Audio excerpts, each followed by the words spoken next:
Salut les amis, c'est Mighty Grass, soyez les bienvenus sur cette chaîne YouTube pour une vidéo que je qualifierais d'exclusive.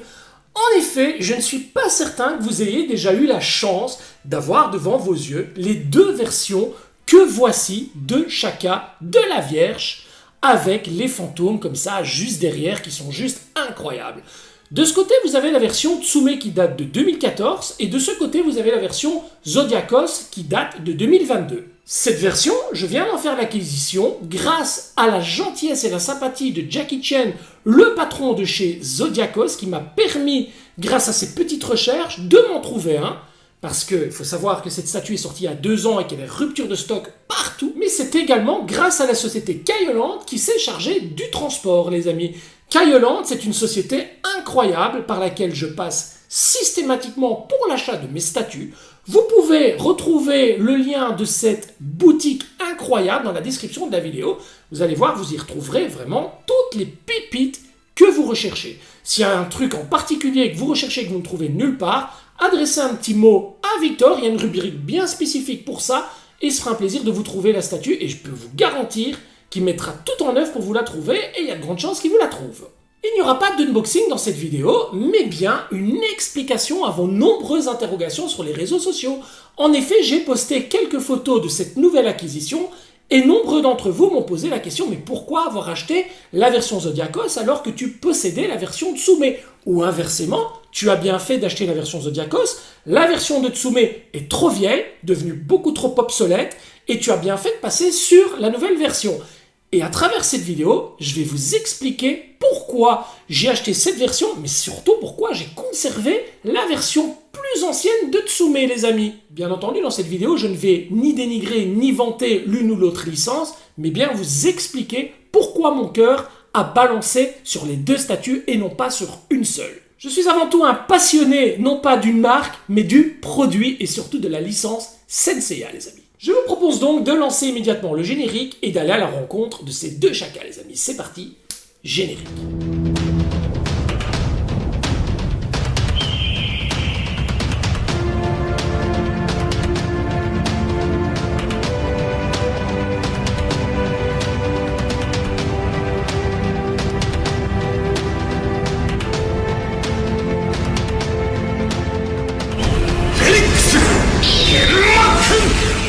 De commencer à proprement parler le petit comparatif entre ces deux versions, il y a quelque chose de très important à savoir concernant Tsume et Zodiacos.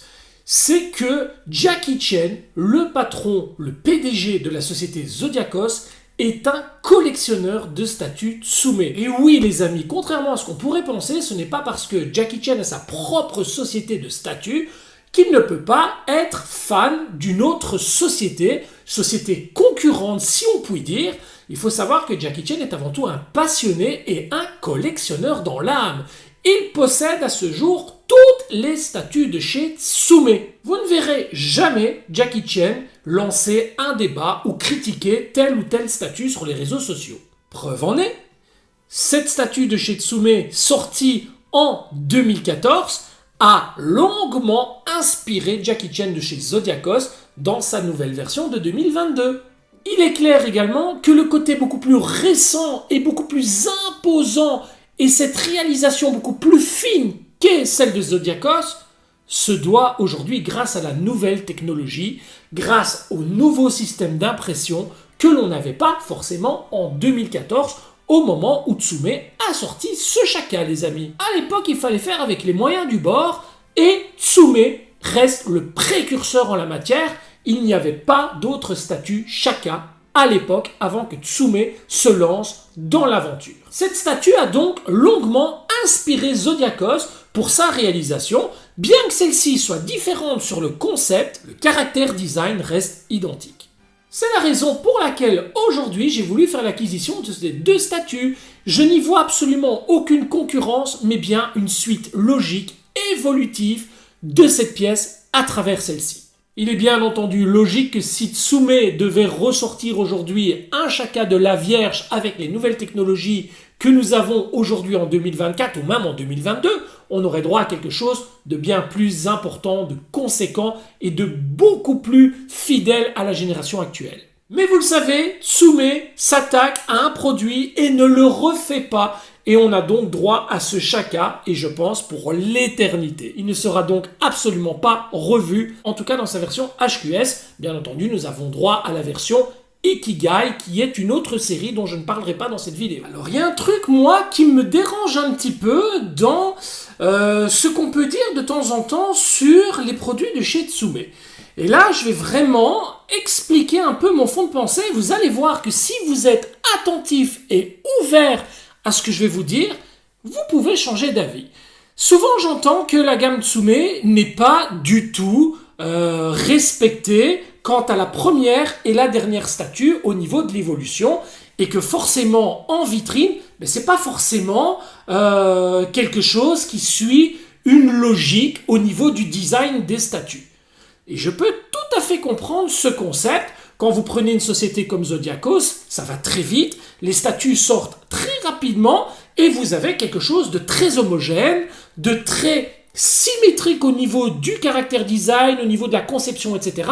Chose que vous n'avez pas forcément chez Tsume, qui a commencé sa ligne il y a très longtemps. Et là, on va pas les caresser dans le sens du poil en disant que c'est normal. Non, ils prennent beaucoup de temps et ça, c'est indéniable.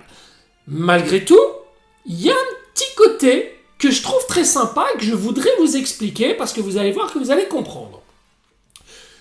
Mettez-vous dans la peau d'un collectionneur de Ferrari. Vous êtes collectionneur de Ferrari, vous avez un garage énorme et dans ce garage, vous possédez les derniers modèles de Ferrari avec moteur électrique, etc. Bref, vous avez les modèles les plus aboutis, les plus récents.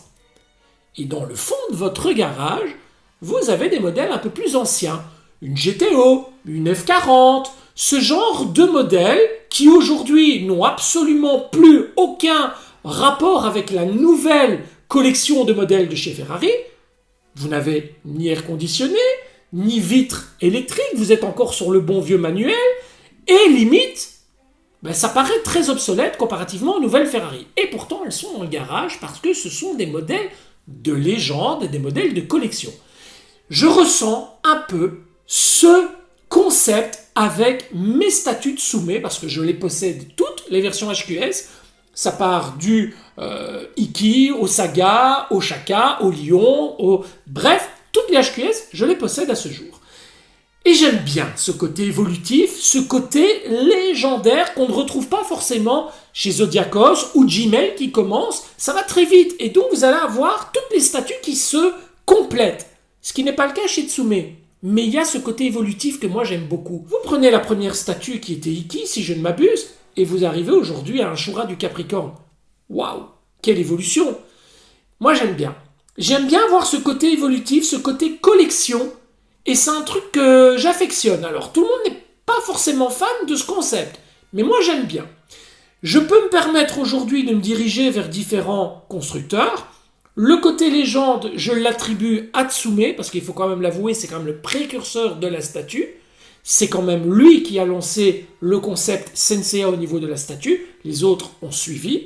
Et aujourd'hui, si j'ai envie d'une collection aboutie et une collection homogène au niveau du design, je me dirigerai vers du Zodiacos ou du Gmail Palace. Voilà, ça c'est un petit peu mon ressenti concernant le concept de l'évolution entre les différentes statues. Alors c'est clair qu'aujourd'hui on prend un Saga de chez Tsume, ancienne génération, il est complètement dégueulasse. On va pas se mentir, il est dégueulasse. Mais il y a ce petit je ne sais quoi qui fait qu'on n'a pas envie de s'en séparer, on le garde, il est là. Il y a ce petit côté légendaire, et moi, ce petit côté légendaire, ce petit côté nostalgique me fait vachement bien, les amis. Je pense qu'il est temps pour nous de découvrir maintenant ces deux statues en vue rapprochée, de les comparer un petit peu et de voir un petit peu comment l'évolution a été effectuée au niveau de ces deux concepts. Allez, on s'attaque à ça. 600 exemplaires pour Tsume contre 999 pour Zodiacos. Et vous voyez tout de suite que, posées côte à côte, les proportions du personnage tapent à l'œil avec un personnage beaucoup plus important pour la version de Zodiacos. Il s'agit de deux versions 1/6 et pourtant la version Zodiacos paraît beaucoup plus grande au niveau du personnage. vous voyez qu'elles sont vraiment positionnées côte à côte et que la version de Tsume n'est pas éloignée plus que la Zodiacos, ce qui donnerait l'impression d'avoir un personnage plus grand. Il s'agit vraiment de deux versions 1/6. Les proportions sont bonnes de quel côté, je n'en sais rien, mais elles sont différentes. Au niveau des fantômes, on a l'impression plus d'une queue de pan sur la version de Tsume, tandis que la version de Zodiacos est beaucoup plus éclatée avec des fantômes qui partent vraiment dans tous les sens. Alors au niveau de ma préférence pour les fantômes, là je ne saurais vraiment pas vous dire. On a des fantômes beaucoup plus foncés de ce côté, avec des têtes beaucoup plus arrondies, avec des visages très agressifs, tandis que là on a des visages qui sont quand même plus allongés, avec une couleur plus claire. Je dirais que les deux se valent. J'aurais bien aimé avoir un mix des deux par exemple, ça aurait été sympa, mais franchement les deux fantômes ont leur design et leur spécificité bien propre. Et j'aime beaucoup la manière d'avoir traité ces fantômes par les deux sociétés. Alors au niveau du personnage, et c'est là que le bas blesse, c'est pas forcément le top pour ce Shaka qui a mal vieilli. Vous voyez que l'armure est magnifique, on a une couleur qui est plutôt cuivrée que dorée sur la version Zodiacos. Par contre, ce que vous voyez directement, regardez les lignes au niveau du plastron, c'est très très propre. Regardez les lignes au niveau du plastron de la Tsume, c'est loin d'être parfait. On va pas se mentir, une fois encore, il s'agit d'une statue de 2014 contre une statue de 2022. On voit clairement la différence au niveau du traitement de peinture, au niveau des line-up, au niveau des shadings. Bref, il y a vraiment un éclatage complet de la version Tsume dans ce cas précis. Au niveau de la base, on est sur une base ronde, tandis que là, on a une base avec des rochers, et ce qui amène une dimension très sympathique à ce personnage. Mais force est de constater que cette base ronde, avec le rosaire qui est représenté par cette énorme boule, les petites boules du rosaire ici, ça donne quelque chose de très sympa au personnage, et à l'époque, ça faisait le taf, comme on dit. Alors, au niveau du rosaire, il est magnifique dans la main de Shaka de la version Tsume, et il est tout autant magnifique dans celle de chez Zodiacos. J'ai une préférence pour la version de Tsume, avec le rosaire qui se laisse descendre un petit peu, tandis que là, il est un petit peu trop droit et monte un petit peu trop vers le ciel, et j'aime bien ce côté un peu éclaté du rosaire que porte Shaka dans sa main.